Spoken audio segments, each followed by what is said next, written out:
Matapos silang malunod sa Aurora Province, kilala na natin kung sino sina Rene Baterbonia at Divine Adili at kung saan sila nagmula. Pero 2 linggo na ang nakalipas, wala pa ring buong paliwanag kung ano ba talaga ang nangyari. Maaga pa lang nitong June 15, ang mga kalsada sa mga bayan-bayan sa probinsya ng Agusan del Sur dinagsana ng mga tao. Nung araw kasing yun, sasalubungin nila ang pag-uwi ng batang atleta na itinuturing nila ngayong bayani ng kanilang probinsya. Ang husay kasi nito sa pagbabasketball nagbigay ng napakalaking karangalan sa kanila. Walang iba kundi si Rene Clerk Bobet Baterbonia.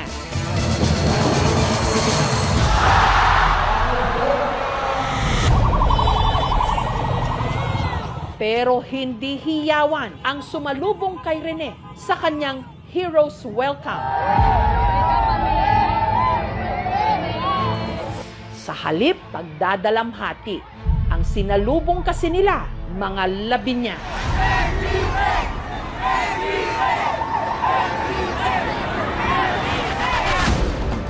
June 8, si Rene at ang teammate niyang si Divine Adili nalunod habang nagtitraining daw ang kanilang basketball team sa Ateneo sa isang resort sa Dipakulaw, Aurora Province.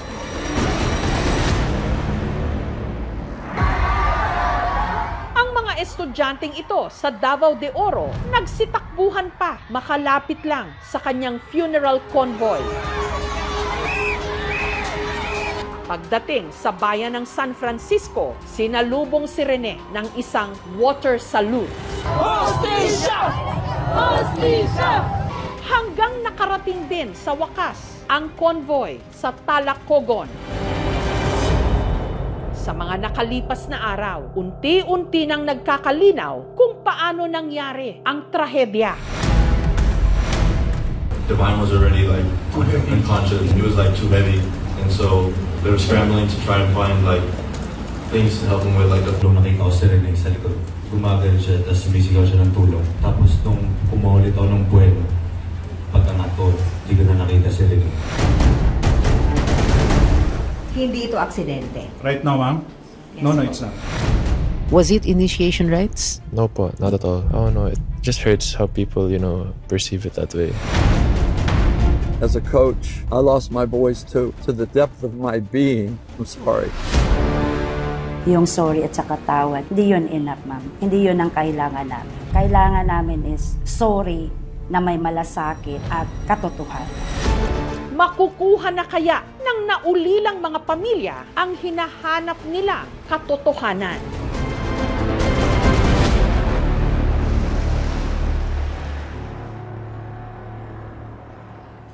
Magandang hapon po. Nitong Huwebes, nagtungo ako sa Talacogon. Ang mga labi ni Rene o mas kilala rito bilang si Bobet nakaburol ngayon sa gym. Nakakalungkot nga lang na kung dati sa gym din na ito pinapanood ng kanyang mga kababayan ang mga laro ni Bobet, ngayon narito sila para magluksa.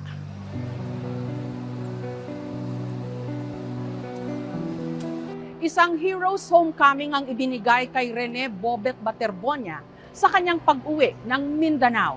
Pero hindi ito ang inasahan niyang katuparan ng kanyang pangarap. Maraming puso ang nadurog, nagluksa at nanghihinayang sa maaari sana niyang naabot. Maayong adlaw po, walang katumbas ang pagdadalamhati ngayon ng mga magulang ni Bobet, ang kanyang Papa Bobot at Mama Bebet. Una po sa lahat, maraming salamat po sa interview na ito at nakikiramay po ako ng taos-puso sa inyo. Kamusta na ho kayo?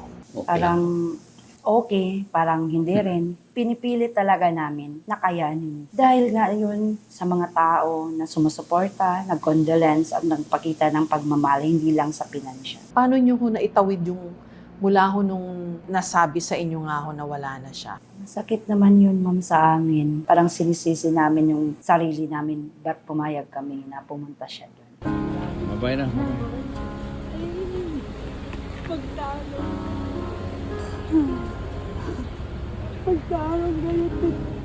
Yung araw na may send-off kayo kay Bobet, ang higpit po ng yakapan nyo. Ako gustong payo ka mo, pero para ganiyo. Ay, ma'am. Basti. Bakit ho ang higpit? Parang nagparamdam ho kaya sa inyo na baka yun na ang huli? Hindi, ma'am. Niyakap ko siya, ma'am, kasi parang niyakap ko na tagal pa siya umuwi. Yung yakap ko parang hanggang December na. Kasi December na naman kami magkikita ulit.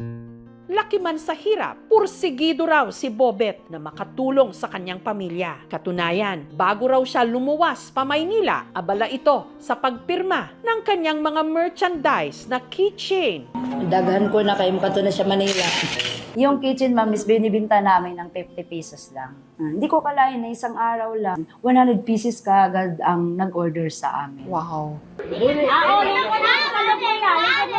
Ano Ano bang klaseng anak siya? Masunurin si Bobet, napakabait na bata. Tumutulong ho siya sa pagtitinda. Opo, ma'am. Kahit po nung sumikat na siya sa Opo, palarong ma'am. pambansa, Opo. nagtitinda, tumutulong pa rin ho siya Opo, magtinda. ma'am. Sabi ko, hindi nga nahiya yung nagnanakaw, hindi nga sila nahiya eh.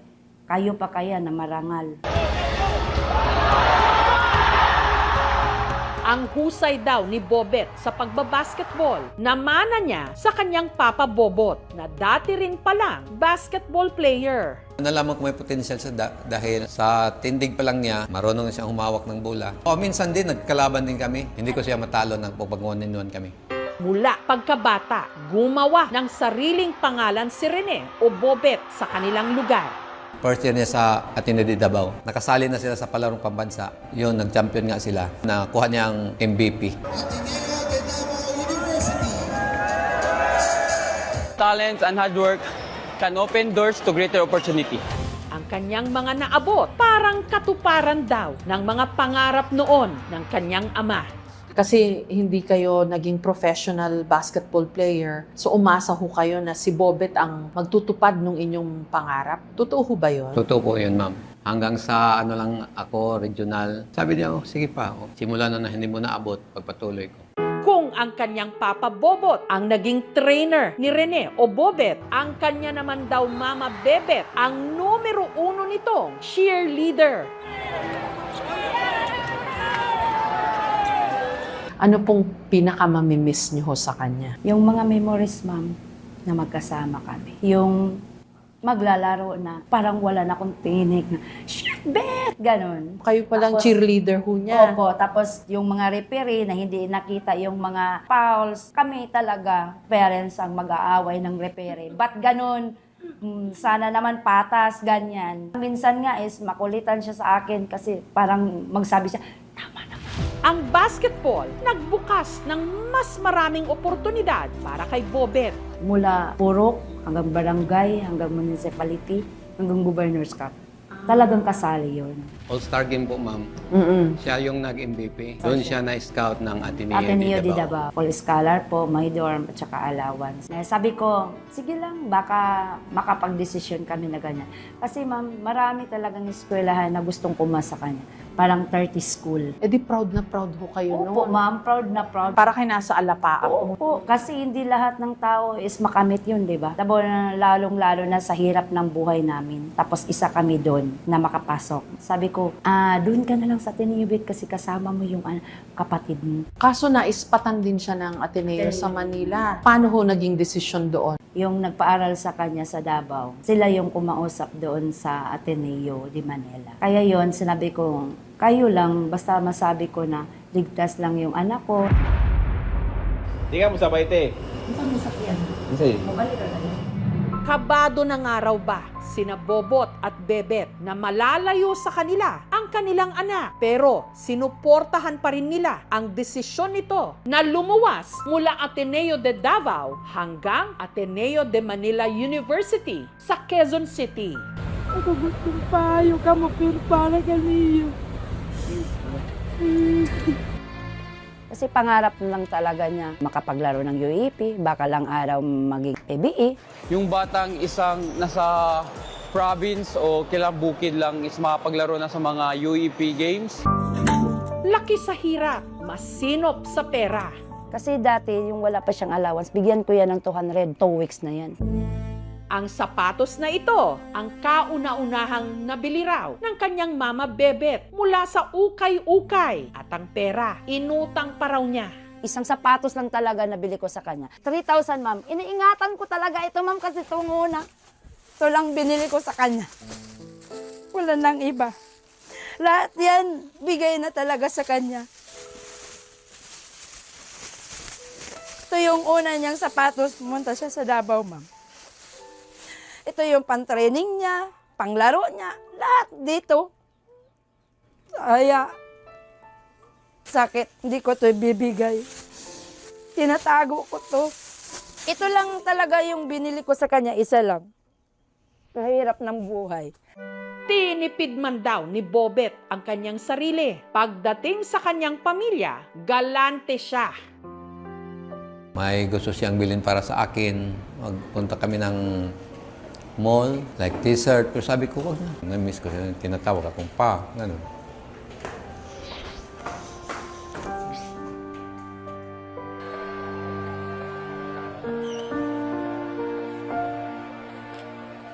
Ang pinaka-iniingat-ingatan ngayon ni Rubian ang iniregalo sa kanyang sapatos ng kanyang nakababatang kapatid na si Bobet. Sabi ko sa kanya, balang araw, pagkatapos ko mag-eskwela, babawi din ako sa kanya pag magkapera din ako. Pero nung last, hindi na ako nakabawi kasi wala na pa si Bobet. Siguro sa mga kapatid ko na lang na maliliit ako makabawi. Nakadisplay din ang mga karangalang iniwan ni Bobet. Pati na ang kanyang mga jersey na ang isa inaalok na raw bilhin ng milyon.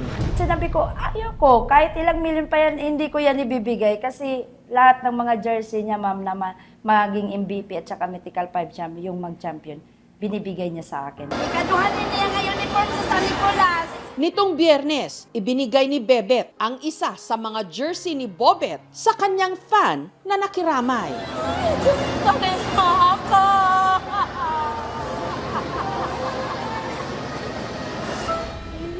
Ang huling yakap ng mag-ina na nakuna ng video, ginawan din ng painting.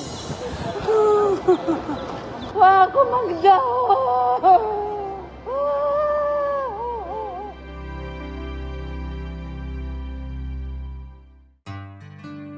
Nakasalubong ko ang ilan sa mga kababata ni Bobet. Anong naaalala nyo kay Bobet? Ang kabaitan. Humble kayo. Bet, kung nasan ka man ngayon, sana ay gabayan mo kami dito. Ito ang aking sinadyang puntahan, ang basketball ring kung saan unang nangarap si Bobet. Ang kwento ni Rene Bobet Baterbonia ay katulad din ng marami sa atin. Small town boy with a big dream. Dito ho siya nagsimulang mangarap. Sa napakasimpleng basketball court na yan, nagawa sa kahoy at konting bakal, na ang sahig ay lupa na baku-bako ni hindi sementado, pero yan daw ang naging susi kung bakit siya naging matatag. Heto pa ang mga hindi malilimutan sa kanya. Bago raw lumuwas pa Maynila, si Bobet, nagboluntaryo pa raw itong tumulong sa Brigada Eskwela ng dati niyang eskwelahan sa Talacogon. Pumupunta lang siya doon, nagpintura, nagwawalis, sakit.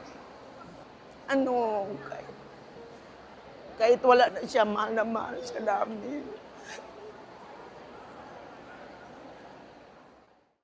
Nung nag-aral daw si Bobet sa Ateneo de Davao, naging malapit niyang kaibigan at teammate sina Maki at Matt. Since nung pag-move niya ng dorm po, doon kami nag-close agad. Kapag may gala kami, tas wala kang pera or wala kang damit na susuotin, magpapahiram siya.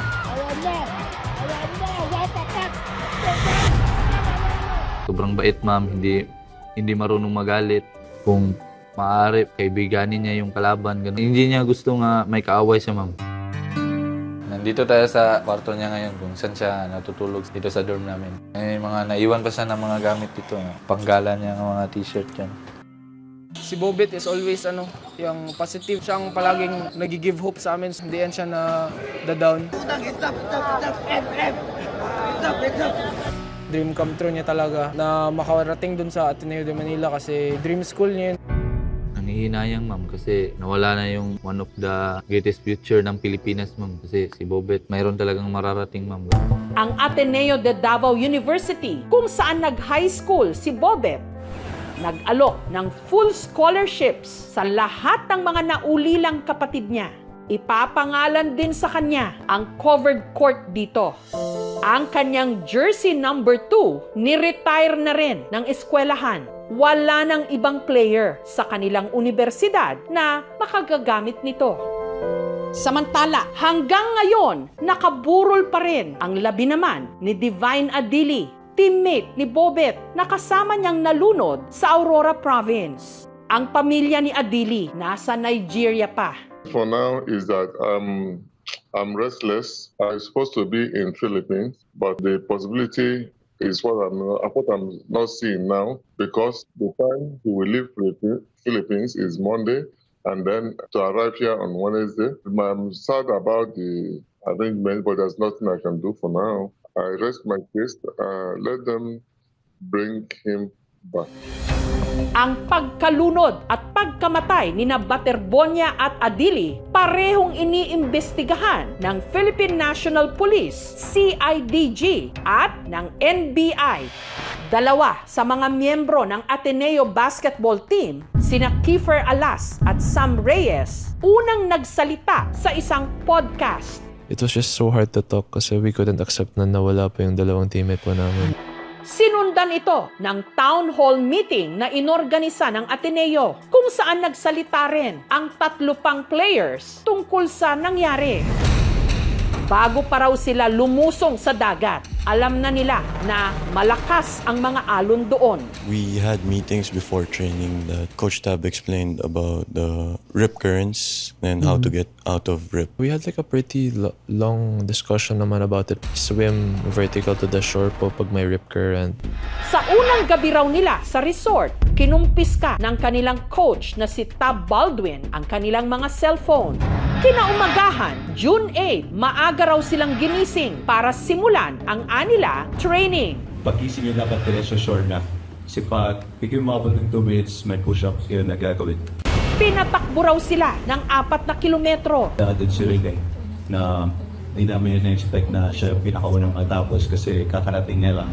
Hanggang nung hapon, tinanong daw sila ni Coach Baldwin kung sino sa kanila ang mga hindi marunong lumangoy. Nagtaas ako ng kamay kami JM. Sino rin marunong lumangoy? Sinabi niya, sila Divine hindi marunong lumangoy. Ang susunod daw kasi nilang gagawin, water activity, kung saan kailangan nilang bumuo ng isang linya sa dagat. This is Coach Dean. Then we lined up from the shore. Then yung pinaka-dulo po is papunta ng open water. How many were you? 20. Divine was kind of here po, in the middle. And then Rene was by my right side po. Dapat yung requirement, the water should be knee to waist. Yung training namin is to jog in the water. So it's like there's resistance. Pero ilang minuto pa lang daw ang nakakalipas. Biglang lumakas ang alon. How tall was the wave at that time? It was bigger than us po. Yeah. No, second wave, one of our teammates started screaming help. All of us were panicking na po. We didn't know that we were pulled like farther. The coaches started telling us to move to the shallow. When we were swimming back to the shallow part, we noticed like we're kind of not moving anymore. The panic like started coming in. That's when I realized this is bad. He really needs help. In this scenario, we already saw Divine like floating like that because Divine didn't know how to swim at all. How many minutes do you think? 5, 6, 10 minutes? Struggling to get out. Nung humingi ako ng tulong, nakita ko si Rene sa likod. Nagtawag sa likod. Tumagal siya, tapos sumisigaw siya ng tulong. Tapos sinabi ako, tumalong ka lang. Tapos nung kumaulit ako ng buwelo, pag-angat ko, hindi ko na nakita si Rene. Yung nakita ko na si Divine sa likod. I heard they were screaming for help kasi po nakita na po nila si Rene. Rene was the first one found po. When we saw Rene, it was us who carried him out of the water. Not the First medical, responders, wala pong tumulong. Makalipas daw ang ilang minuto, sunod na naiahon si Adili. I was crying na, I was just hoping na hindi pa po sila kukunin ni Sonito. It's too hard then. They were doing CPR for a bit. The only one I heard that had pulse po was Divine po. On the beach, he had a pulse? Yes po. And then they put him in the ambulance and brought him to the It wasn't an ambulance. Divine It po, was police car. police vehicle. Yes Yeah, po. po.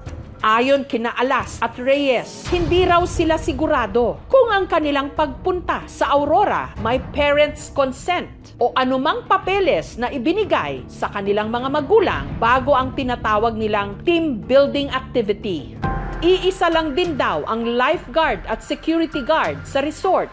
Hindi rin daw nila alam kung may sinabi ang resort sa kanilang mga coach na huwag masyadong lalayo lalo't iba ang paggalaw ng dagat.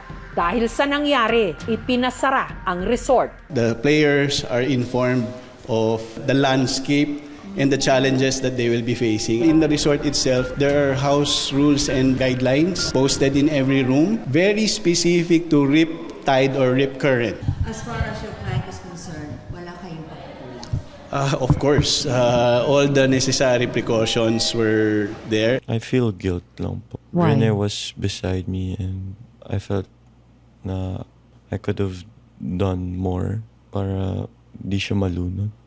It was eating me alive. Naging mainit ang diskusyon sa town hall meeting ng Ateneo. Bakit daw tila naging tahimik ang universidad at hindi agad nagbigay ng mga detalye tungkol sa nangyari? Yung nangyari kay Divine at kay Rene was completely avoidable. Bago ang town hall meeting, nagdaos ng press con ang Ateneo sa pangunguna ng presidente nito, si Father Bobby Yap. We face you today with heavy hearts, speaking from a landscape of deep and profound pain and sorrow. When a young man dies, we mourn both the loss of life and the shattering of dreams. On behalf of Ateneo de Manila University, I am here to say simply and directly, we are truly, deeply sorry. Makikipagtulungan daw ang Ateneo sa investigasyon. Bubuo rin daw sila ng independent fact-finding panel. Nito lang June 15, nag-resign na si Tab Baldwin bilang head coach at si Epok Kimpo bilang team manager ng Ateneo basketball team. Ang hepe ng PNP-CIDG sinabing sa inisyal nilang investigasyon ang pagkamatay ni Baterbonia at Adili hindi aksidente. As far as CIDG is concerned, hindi ito aksidente. Right now, ma'am? No, it's not. There are two directions yung pinupuntahan namin. Either homicide or racing po. It was not intentional. It was really an accident. Among the possible is the forced calisthenics, exposure to the weather, or any other brutal treatment or forced physical activity. Meron na raw silang 7 persons of interest. 48 tao naman daw ang kanila nang ipinasabina. There are some inconsistencies between what the players said and what the coaches said. Kasi ibang vantage points, mga players nasa dagat, yung mga coaches nasa pangpang. Mayroong siren at 4 a.m. Sa kumakalat din ngayong lumang interview ng dating players ng Ateneo Blue Eagles, ikwinento nila na meron na palang player na muntikan ding malunod sa nakaraan nilang bootcamp o training. Pumunta kami ng Baler. Walang basketball, as in sa beachfront lang kami. May mga parang challenges kami dati nun. Kailangan ko mag-relay papunta sa tubig. Sa Baler, ang lakas ng alon dun. Wala namang nalunod. Muntik na. Muntik na. Naging usap-usapan din ang naging pahayag ng tiga MDRRMO ng Aurora Province na ipinatigil niya di umano ang CPR kay Baterbonia para madala raw ito agad sa ospital. Hanggat maaari, huwag kang huminto ng CPR. The reason why we are performing CPR and artificial ventilation is to continue the artificial oxygenation of the blood that will flow. Kung halimbawa man mayroong naging kapabayaan ay nagresulta sa pagkamatay, ang tawag doon sa batas ay criminal negligence, reckless imprudence resulting in homicide. Ngayon lumalabas na yung mga detalye. Nababasa niyo ba? Napapanood niyo? Ayaw ko munang yung isip namin, ilito, kasi nandito pa kami. Sa huling pagkakataon, dito lang namin siya makasama. Naglabas na ng Immigration Lookout Bulletin Order laban kay Coach Baldwin at 4 pang iba. Nitong Biyernes, June 19, humarap na sa PNP-CIDG si Coach Baldwin. May mga ipinuntos din ang mga abogado ng pamilya Baterbonia. There must be a designated supervisor with specific safety responsibilities. There must be a medical officer or first aid personnel. There must be a detailed risk management plan. There must be an informed parental consent. Kinontra rin ni Attorney Torion ang unang deklarasyon ng PNP sa Aurora na walang foul play sa pagkalunod at pagkamatay ni Baterbonia at Adili. It was a very premature declaration. No foul play, accident lang daw. We already intimated our feelings to the CIDG as well as NBI in front of Mother Baterbonia, and pati siya na-shock bakit daw nagsabi na kaagad yung Aurora na aksidente yung nangyari. Ang bilis-bilis daw ng investigation.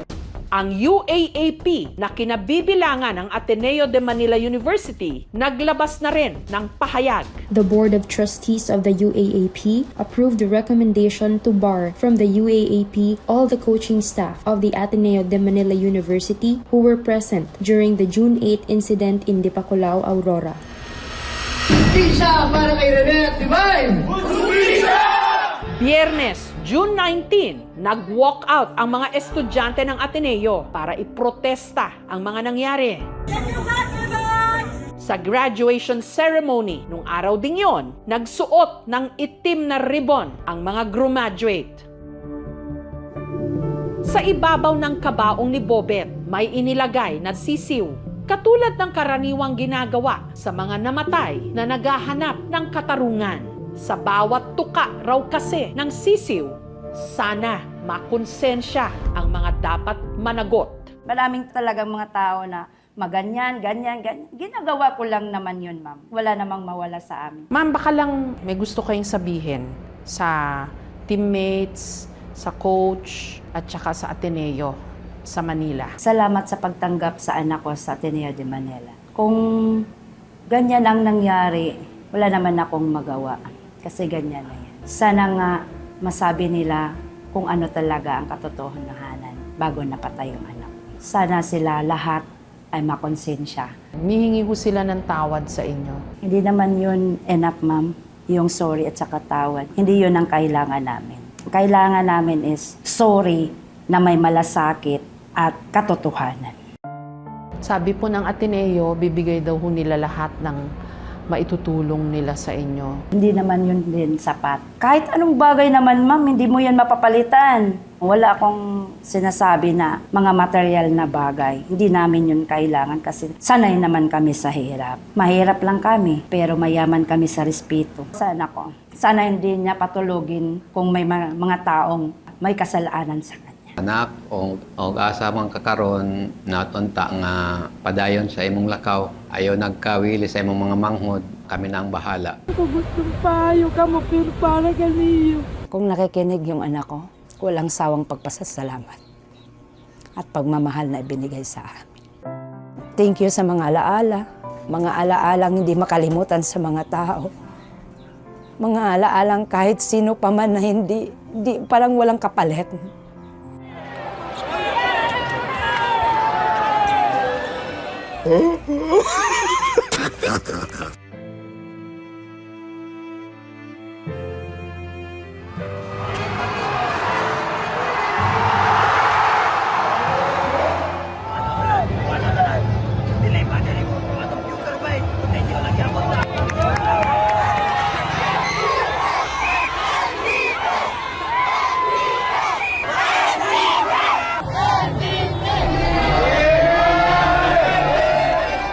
See you next month.